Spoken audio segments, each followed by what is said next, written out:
Okay, everybody, welcome back. One last problem should do it. This the last one. Furthermore, this is the ultimate test.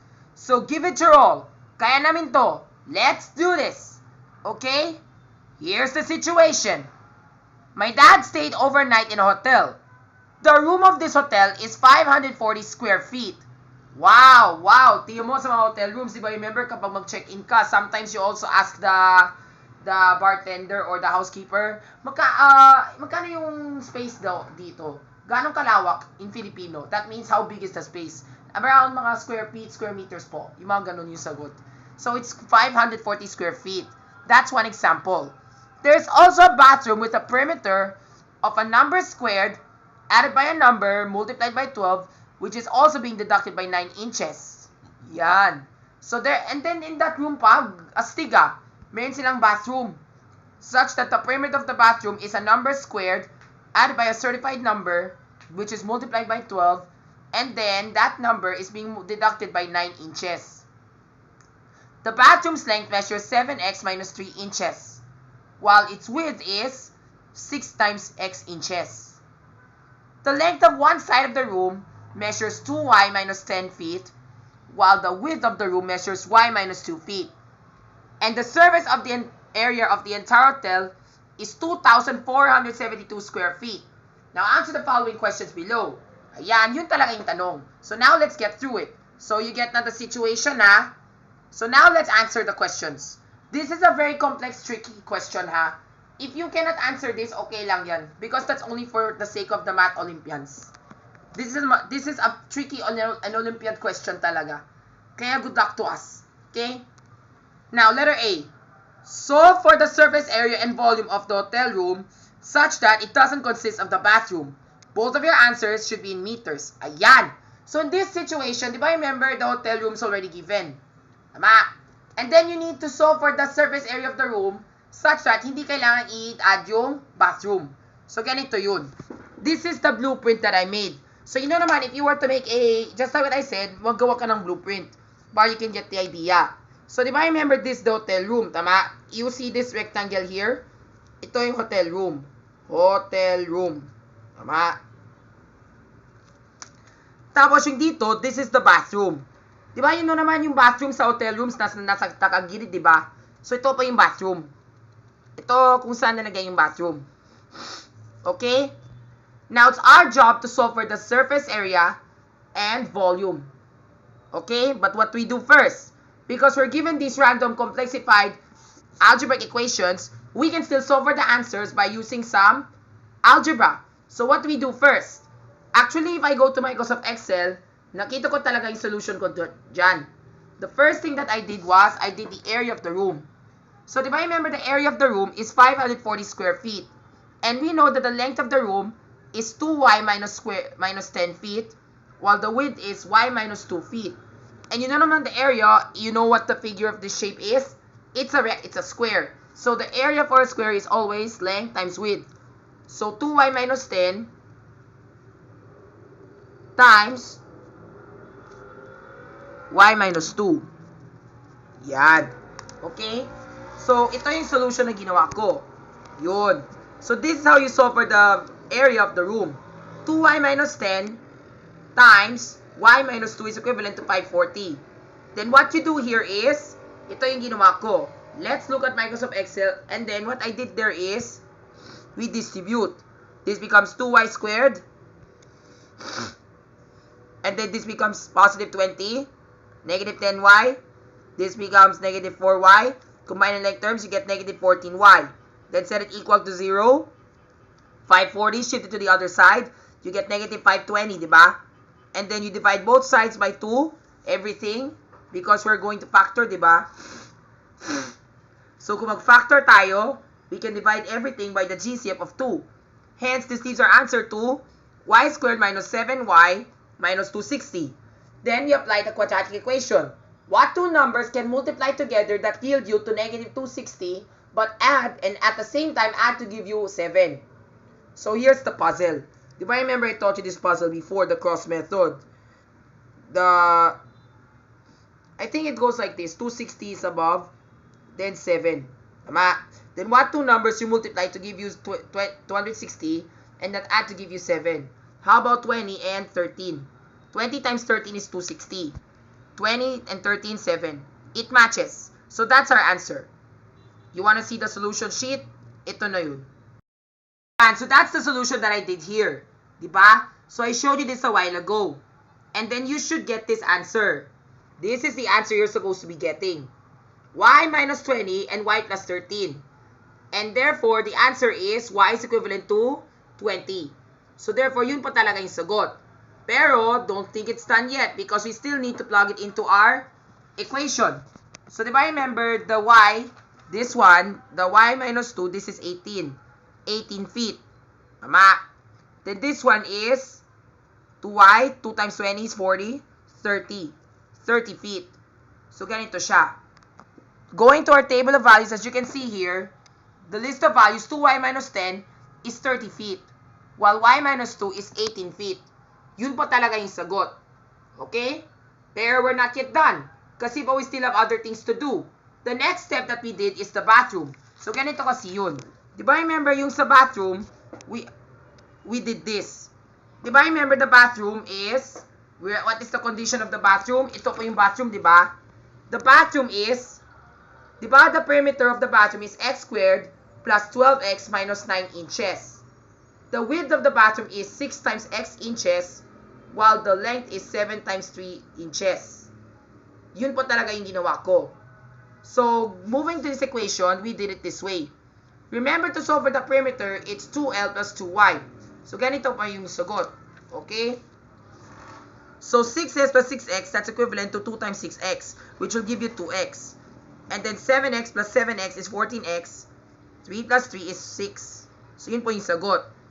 And then, combining like terms, you should get 26x plus 6 is equivalent to x squared plus 12x minus 9.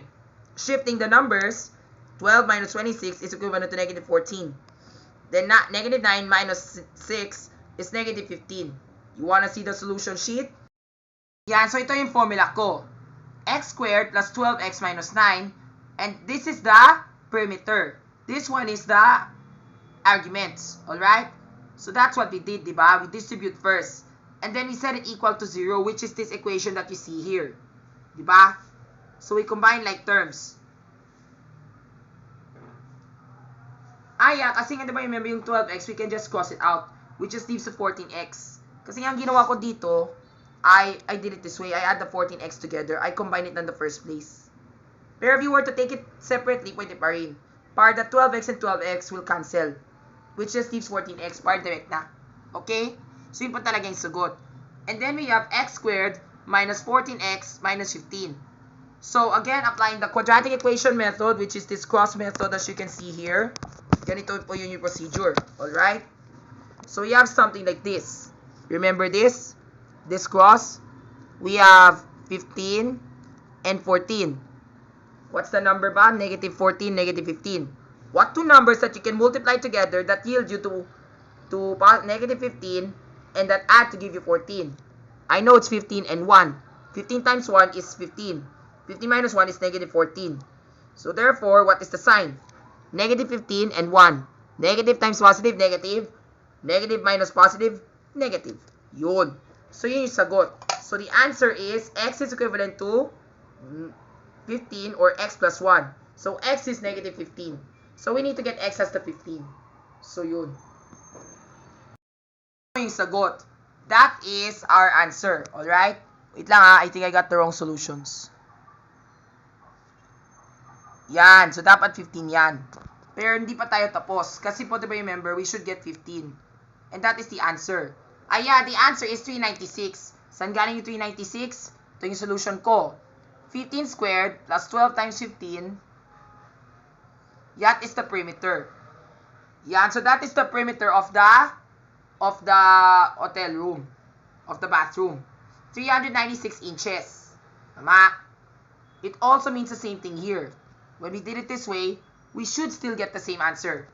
Pero that's just the perimeter because our goal now is to solve for the area. To solve for the area of the bathroom, ganito yun. Di ba remember we already got our answer a while ago? Going back to our table of values, remember that inches is this. Di ba remember this is 6 inches. So our value of x is 15. So this is supposed to be 90 inches, which can be simplified to 7.5 feet. Tama?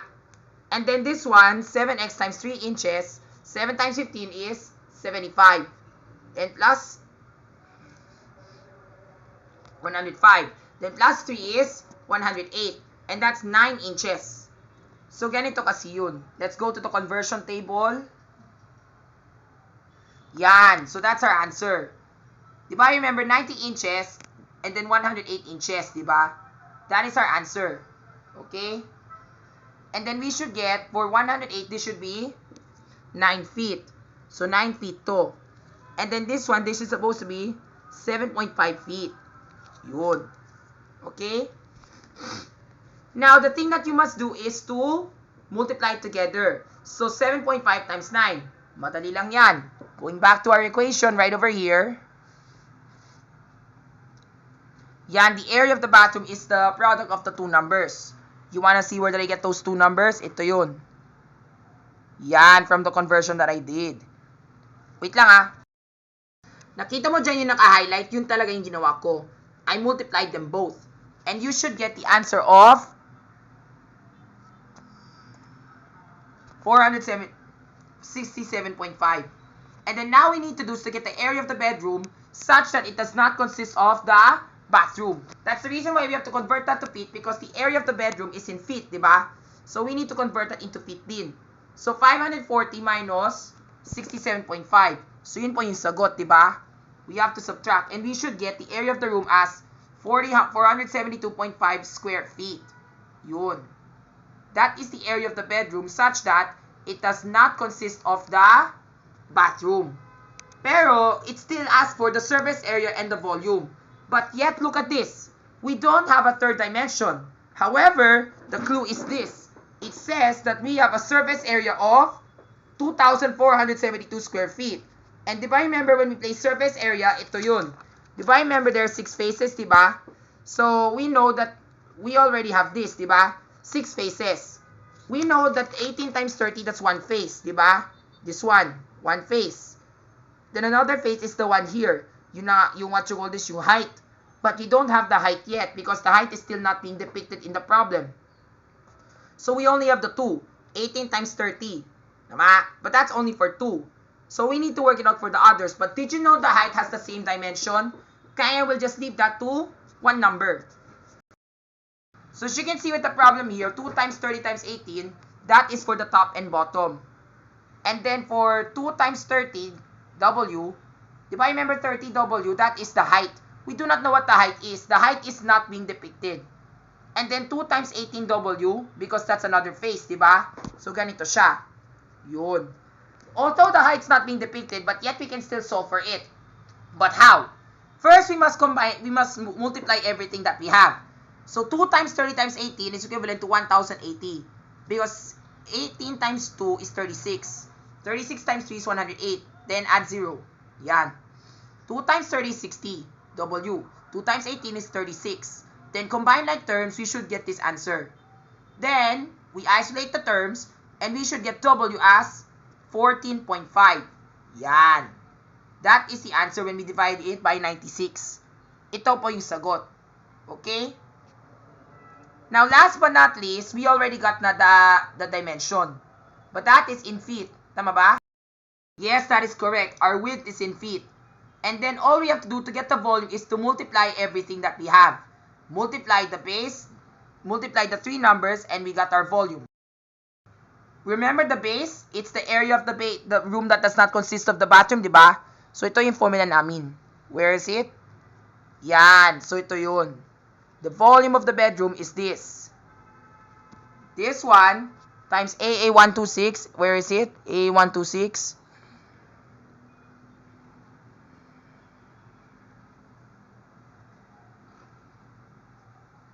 Yan, 14.5. And you should get the volume of 6,151.25 cubic feet. And if you want to convert that to cubic meters, I'll show it to you in the next video.